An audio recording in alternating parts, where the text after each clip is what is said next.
Okay, students, welcome back to assignment number 10. So what had happened was at the beginning, last class, we were given an equation. Okay, here's the equation. Please graph the line. And our three steps were find the y-intercept, find the slope. The slope is right in front of the x. If we don't see a number, then we're going to put it as a 1. Our slope again is rise over run. Then step 3 are going to draw. Start on the y-intercept and follow your direction. 1 up, 1 to the right, 1 up, 1 to the right. Whenever we have a negative, that's the time we're going to go down. Okay, 6 down, 5 to the right. If for some reason we have no room, if we cannot go 4 up, 1 to the right, go totally backwards. 4 up, 1 to the right, totally backwards is 4 down, 1 to the left. So that is the only time in this class we're going to the left. If there is no room for us, we got to go totally backwards. If you see an equation y equals, it is a horizontal line. And on the same respect, if you see an x equals, it is a vertical line starting on the x-axis. Okay. We're given a graph, find the slope. Sometimes it's easier to do it very visually. You need to start by picking 2 points that intersects at the corners of the boxes, and you need to start at the more left point. Then that will determine if you're going up or down. 1 up, 3 to the right, 1/3. We started over here. Because it's the more left, we have to go down. 7 down, 3 to the right. -7/3. We will prove this today. All horizontal lines have a slope of 0. I tried climbing up a wall yesterday and it didn't work, so all vertical lines have undefined slopes.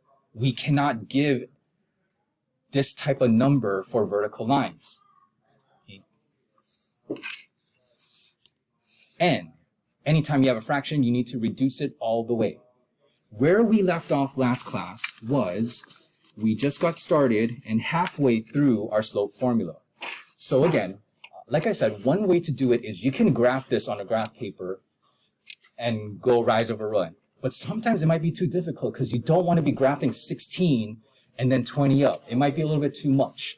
So let's go ahead and repeat, because we only got 2 more examples in this, and then afterwards it will be classwork time again. Okay. All right. Well, let's do number 29. And where are my pens?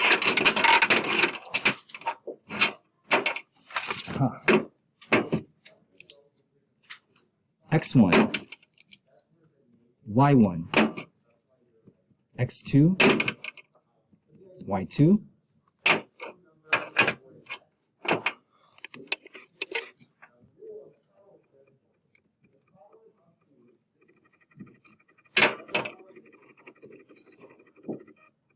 sorry for the autofocus, Y2 minus Y1 over X2 minus X1.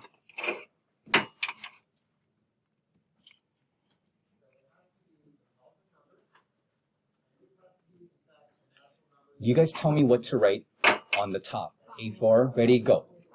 5 minus 5, thank you. 49 minus 17. Okay.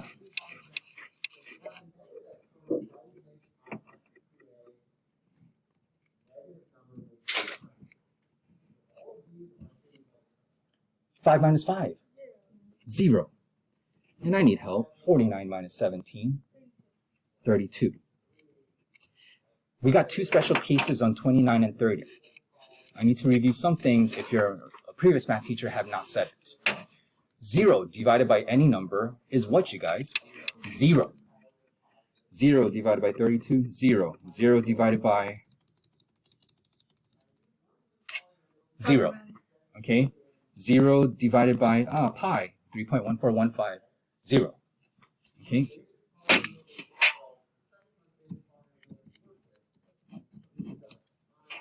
Please box that.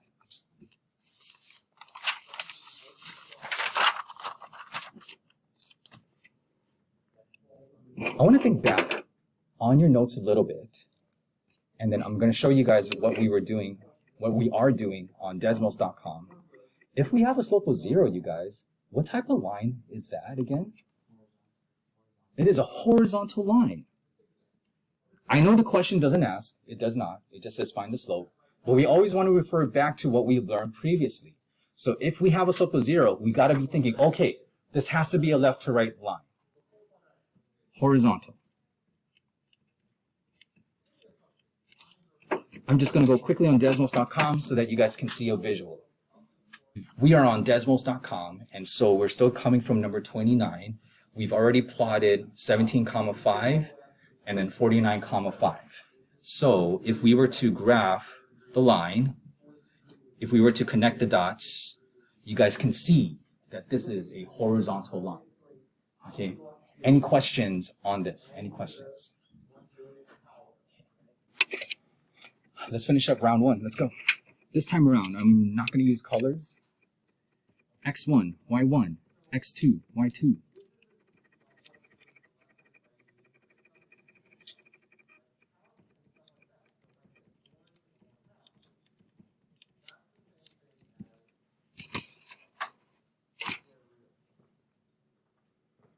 You guys tell me what to write. Go. All over. All over. 3 minus 3. Okay. Negative 2 minus 8, please. Negative 10. 3 minus 3. 0. This time, however, if you were to do it on the calculator, what is it going to say? Undefined. Very good. Negative 10 divided by 0 will give us an error on the calculator. So this is one of the weird things in math. We cannot divide by 0. I can probably give an explanation maybe after the recording. Okay, so we can do 0 divided by something. You have 0 M&Ms and you give it among 32. You want to divide it among 32 people. So then everyone gets 0 M&Ms. Suppose the negative's away. You have $10 to divide, but you divide it among 0 people. How much would each person get? There's no people. So it defeats the purpose of division, because the purpose of division is to divide things equally. But if you don't got people, there's nothing to divide by. So that's why you have an error. This is why you cannot divide by 0. Undefined.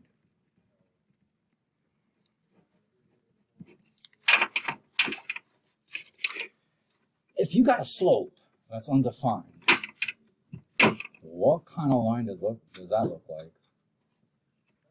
Vertical.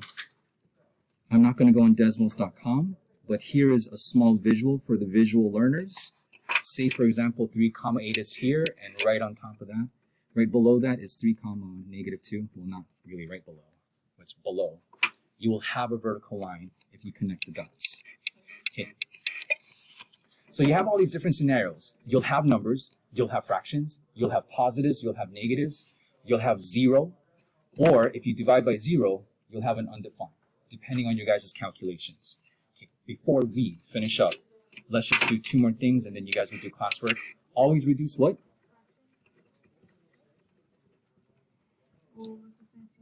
Always reduce fractions. Always from now on until the end of time. What's the highest number you can divide 6 and 12 by? 6. Nice. Negative 6 divided by 6. Negative 1. So for me, usually when I see the negative, I put that on top. It's just a small habit. 12 divided by 6. 2. This is your slope. Highest number you can divide 7 and 21 by? 7. Nice. Woohoo. 7 divided by 7. 21 divided by 7.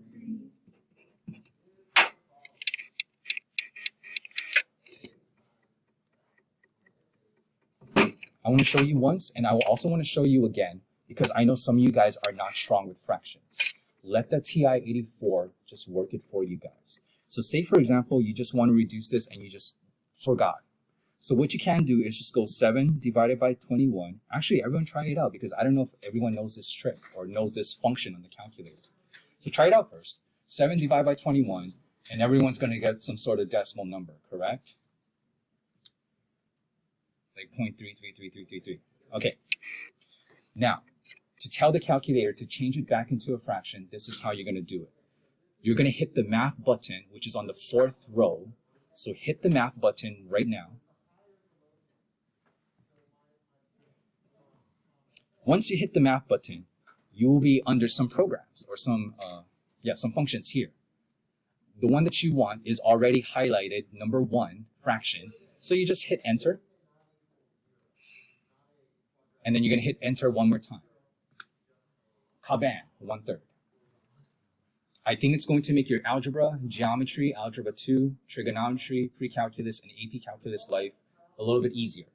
Okay, because sometimes some of these fractions are going to get a little bit huge.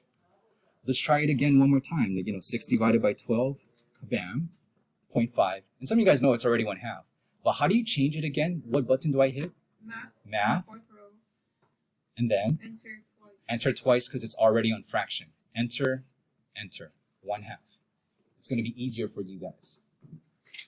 Students, please do now numbers 33 to 38. I'm going to have the answer key on the board. 33 to 38 right now.